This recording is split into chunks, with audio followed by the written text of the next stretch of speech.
Ever taken a sex ed class? Sperm cells from a male travel into the fallopian tube. Totally uncomfortable, right? The fertilized egg attaches itself to the walls of the uterus. And yet incredibly informative. And I bet your sex ed class never taught you what condoms, kisses, sausages, and crabs have in common. Well, brace yourself, because it's time to go back to school. I'm Tom Cavanagh, and it's time to dim the lights, put on some romantic music, and see what the Smithsonian can teach us about sex. Sex. Sex.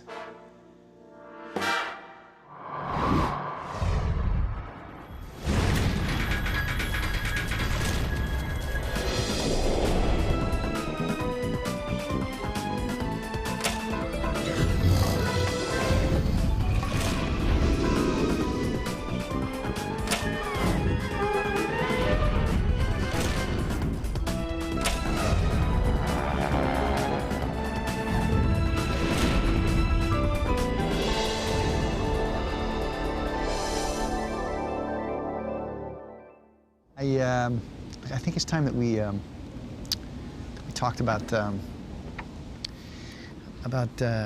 talking about men and women. You know, I mean, you know, when two people through history, different populations have evolved from different populations because of. You can find yourself in a situation where your physical urges fight against your reason. Oh, Mother, I don't know what to think. I'm so mixed up. Okay, so this might be an awkward subject, but Smithsonian historians and scientists don't shy away from the challenge. They have a serious responsibility to look beneath the covers, and they're unlocking the mysteries of sex in the natural world and in our own society. Hey, you know that. Before things get too steamy, let's not forget where it all begins. Falling in love. These are letters from artists to other artists, love letters from the Archives of American Art. Curator Liza Kerwin has agreed to show us around 1,000 Kisses, an exhibit at the Donald W. Reynolds Center for American Art and Portraiture. The Smithsonian's art collections include millions of documents on the history of art and the personal papers of thousands of artists. The love letters in this exhibit reveal the private side of celebrated artists during important moments in art history. Among the highlights, a 1939 letter by the Mexican painter Frida Kahlo, whose works were just beginning to receive international acclaim. Frida was having an impetuous affair with Nicolas Marais while she was married to Diego Rivera, and she's in Paris, and she writes to him. And they're very hot letters. Are they? Yes, they are. My lover, my sweetest, mi Nick, mi vida, she writes. Don't make love with anybody if you can help it.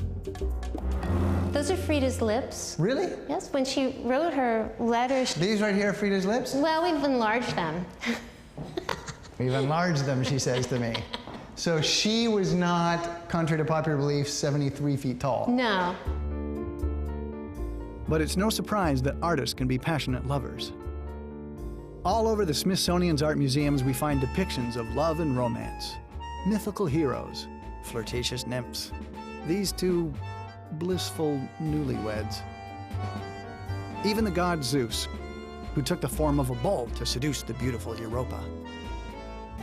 Art often shows us the beginning of love, the moment when boy meets girl, or in this case, girl meets bull. But what happens after that? From the ancient Greeks to modern times, people have been trying to figure out how to make love without making babies.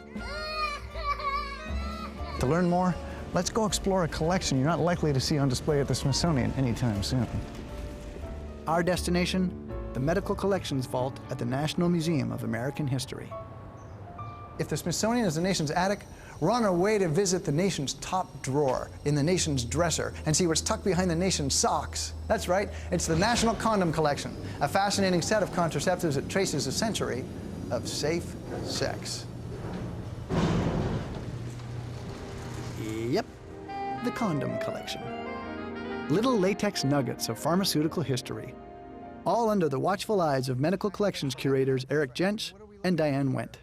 Let's just cut to the chase. I hear you have condoms here. What's the story? Well, the purpose of the medical collections is to document the scientific and social history of healthcare in America. And we feel that condoms and what they represent, pregnancy and contraception, sexually transmitted diseases, just basic sexual behavior, are vital elements of that history. I just want to say that was a fantastic answer to a loaded question. Yeah, thank you. And what do we have here? This was a stock cabinet and dispenser, and what it stocked and dispensed were Julia Schmidt brand condoms. Remarkable. Condom cabinets like this one from the 1930s were once a common fixture of drugstores all over the country. The pharmacist sells many other products to maintain a sufficient volume of business. So this thing would be discreetly placed somewhere? Because it doesn't say, if you close it, you can see it doesn't say, condoms here. Or you would ask for a condom. You would? Yes. Would it be like this? Yes, good sir. I was wondering if you have a little bit of the old nutrition. Eric and Diane finally take the hint and agree to show me the condoms themselves. Starting with these artifacts from the 1930s and 40s. Look at all these different types of condoms. Are you kidding me? You have the Trojans over here and some more chariots, more Romans, so you have some good, strong images. Many of these brands, like Chic, Ramses, and Forex, were the creation of a German-born inventor and entrepreneur named Julius Schmidt. He was one of the most successful condom manufacturers, and he's also one of the ones that lasted. His name may not be well known, but Julius Schmidt brought mass production and uniformity to the American condom industry. He was to condoms what Henry Ford was to cars, what Bill Gates was to software, what Oscar Mayer was to wieners. And Schmidt was no stranger to wieners. He started out with some expertise. He was a sausage caser, and so he knew something about that form. That's right, Julius Schmidt got the idea to start his family business while working at a sausage factory. Insert joke here. The sheath to a sausage made out of some form of plastic, right? No, it was made out of an animal intestine, and here's an example of a condom made out of an animal membrane. And somebody would put that on? Many people put them on over centuries. They're like, you know what, rhythm method be darned, give me some animal intestines. Condoms made from intestines or other natural materials date back at least 3,000 years to ancient Egypt. And various forms of natural birth control have been used throughout history. And Casanova is on record for using condoms. Really? Yeah. Right. He invented, according to Casanova, he invented just about every form of birth control you can imagine. Interesting. He takes credit for a lot of it. The Industrial Revolution paved the way for a new material for condoms: vulcanized rubber. In 1839, Charles Goodyear developed a process for making natural rubber much more stable and more flexible. Rubber business must be big. Yeah, rubber helps us relax, have fun. The method, called vulcanization, led to an amazing variety of new products, from rubber tires to rubber condoms. But early rubbers were about as comfortable to wear as a Goodyear tire, until the 1920s brought a new innovation: liquid latex. With latex rubber, you removed the seam because you would dip a form into a liquid. And they're also thinner, which is obviously a benefit. Yes. With each new advance, condoms got cheaper, safer, and more popular. Much to the dismay of the moral authorities of the day, discriminating customers bought condoms by the millions from Schmidt and other industry leaders. So when Schmidt first started making these, were they legal? When he first started making them, he did get in trouble with the law. He did, huh? Because in the 1870s, the Comstock laws were passed. Anthony Comstock, the founder of the New York Society for the Suppression of Vice, inspired a series of laws that declared birth control obscene and therefore illegal to sell or distribute in most of the country. Were there loopholes you could get around these laws in order to buy your condoms? Condoms could be sold more openly, but they would have to say that they were for disease only and not for contraception. Well, what's funny is when you say that, can I touch this one? Sure. I got my gloves on. It says here, you see that? It says, sold for the prevention of disease only. Right, right. So you just had to be careful to ask for that. Prevention of disease was a serious concern as millions of young men and women went to serve overseas in the 2 world wars. Every time there's a war, the venereal disease rate takes a jump. It's bad enough in peacetime, but now it's like a forest fire. In World War I, a staggering 1 out of every 11 American soldiers had to be treated for a sexually transmitted disease. By the Second World War, the U.S. military saw the need to educate and protect their soldiers. Doughboy prophylactic. Now, is that actually from the war? Those are from World War II. The Army endorsed Julius Schmidt's Ramses brand in 1940, and they distributed millions of condoms and prophylactic kits during the war. When the boys were coming back from the war, that was a big learning curve when it came to the acceptance of condoms, was it not? Yes, they brought back a lot of condom knowledge, and it really... You know, I got most of my condom knowledge in college. But the French, right? French and English, so... What you're doing, that's not, you don't use animal intestines anymore. The French were large educators of our boys. World War II introduced many Americans to the benefits of condoms. But it wasn't until the swinging 60s and 70s that the condom business finally came out of the shadows. Hey, baby, you know that I love you. They're much more open about their purpose. If you look at the packaging, you see a lot of semi-clothed people, exotic images. And that represents the sexual revolution that was taking place, which was sort of kickstarted by the pill. The introduction of the birth control pill in 1960 actually caused a drop in condom sales. But condoms came back in a big way during the AIDS crisis of the 1980s. With the onset of AIDS, once again, condoms became very important for public health. These condoms were put out by a group in New York, the Gay Men's Health Crisis. They were one of the first groups to mobilize to address the AIDS crisis. And actually, in a way, they returned to a classy packaging. Play safe, dressed for success, and fly right. I think they're very classy. I like them. The history of the condom features plenty of sex, scandal, and innuendo. But it's also a very American story of invention, innovation, and marketing. Would there be any plans to have an exhibit of this? It's pretty fascinating stuff. We currently have birth control on exhibit in our Science and American Life show, so we would like to introduce the condom. There might be some tricky issues, but we would like to test the waters at some point. It's too bad there isn't an exhibit on the remarkable and colorful history of the Smithsonian's condom collection. You know, I guess I'm pretty dumb about rubber. But not everyone is quite mature enough for this kind of thing. You gotta be careful about sex, because the more you talk about it, the more you think about it until, well, you end up seeing it everywhere. Seriously, grow up.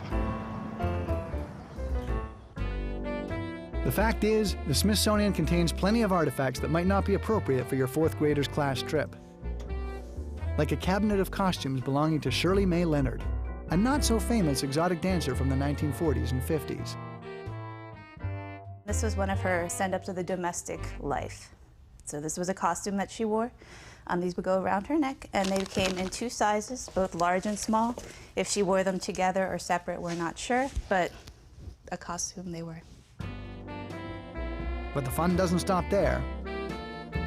I'm on my way to a discreet, unlabeled storage facility where American history photography curator Shannon Parrish is going to tell us about the origins of dirty movies. I'm going to show you peep shows.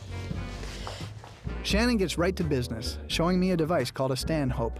A Stanhope is a tiny lens embedded in a novelty item like a pen, a measuring tape, or a letter opener.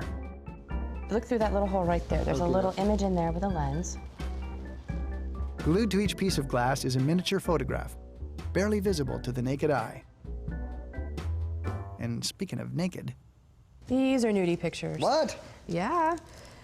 Are you ready for a naked lady this early in the morning? Depends on which one it is, right? Well,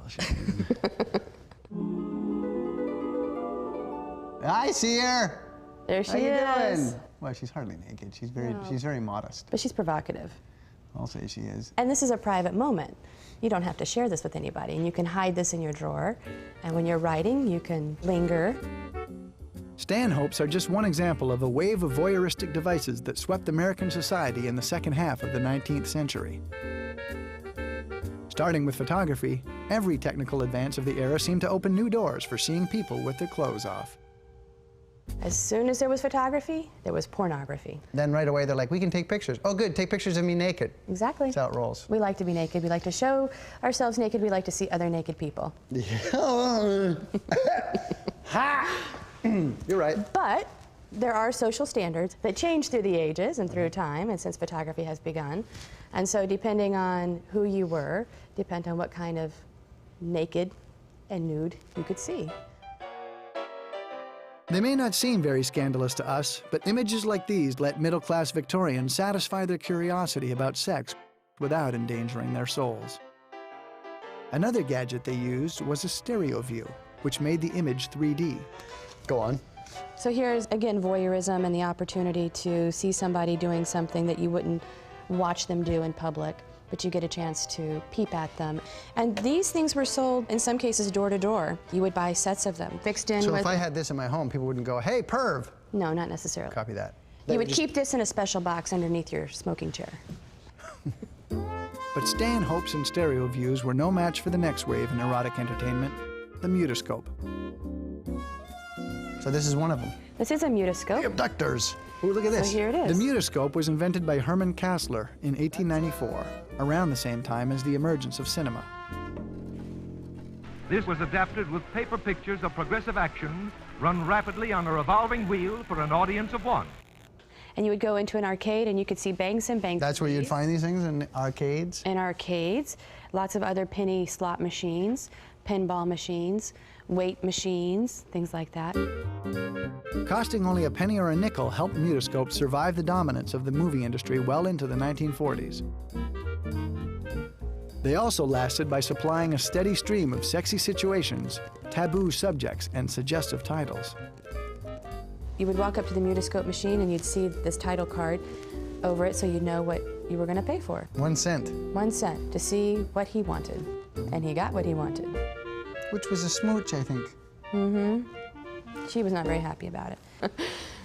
Nosy Josie butts into a quarrel and gets trimmed down to her lingerie. Well, that's what she gets for butting into a quarrel. There you go. Of course, that one cost a nickel. It did, because she's down to her lingerie. Following the classic rule that sex sells, these posters always seem to offer more titillation than the mutoscopes actually delivered. Pinky after a little typewriter. All seems very tame. Right. It is fairly tame.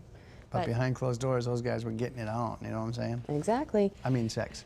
Exactly. But this is kind of interesting because while you had the stereo views and the Stanhopes, those were all taking place in your own private space. This, you're having a voyeuristic experience in a public space. Mutoscopes weren't pornography. They were more like the precursors of trashy reality TV or internet clips. But that still brought cries of moral outrage. Some people and community activists felt that mutoscopes and the themes that they represented would incite crime. Critics called mutoscopes subtle poison for impressionable boys, until a system of censorship put a lid on some of the racier content. Mutoscopes eventually faded away, unable to compete with the glamour of film and television. But the debate about sex in the media and whether it warps young minds continues to this day. Perversion for profit. This moral decay weakens our resistance to the onslaught of the communist masters of deceit. And to complicate matters, the proper way to look at sex is often in the eyes of the beholder. A teenager gazing into a mutoscope? We may call that voyeurism. But a researcher peering into a microscope? Well, that, of course, is science. And the science of sex is thriving under the tropical sun of Panama. The Smithsonian Tropical Research Institute has turned Panama into a hotbed of cutting-edge science. Smithsonian researchers here are hard at work uncovering the secrets of mating and reproduction. And mating is much more than the mechanics of sex. It's also about courtship. How animals attract potential mates? Well, How about a date? Well, of all the nerve. And how they accept or reject their suitors. I've come here to meet Smithsonian scientist John Christie. He's trying to answer that age-old question, what does she see in that guy? Started out studying monkeys. This beautiful beach is actually a laboratory for John to study sex in the wild. And he's reached some surprising conclusions about mating behavior by observing his favorite subject, fiddler crabs. John, a fiddler crab, obviously a crab that plays the fiddle. Yes, and a fiddle in this case is a large claw. They look like they have a fiddle tucked under their chin, which they don't have either. But all the species in the genus have this one enlarged claw, and there's no other group in the world of crabs that have this incredible dimorphism between males and females. When you say dimorphism? Males are differently shaped than females. Females have two little claws. They don't have this big claw. For a male fiddler crab, courting means waving and tapping his larger claw whenever there's a female around. And there's always other males looking to get in on the action. That is what we're witnessing. We're witnessing a bunch of guys in muscle shirts going, how you doing? How you doing? No, how you doing? Over here, how you doing, right? Right, absolutely. They're competing for attention, for the female's attention. We might learn something about other animals, including ourselves, by watching these crabs. Courting antics of the grizzly are somewhat strenuous.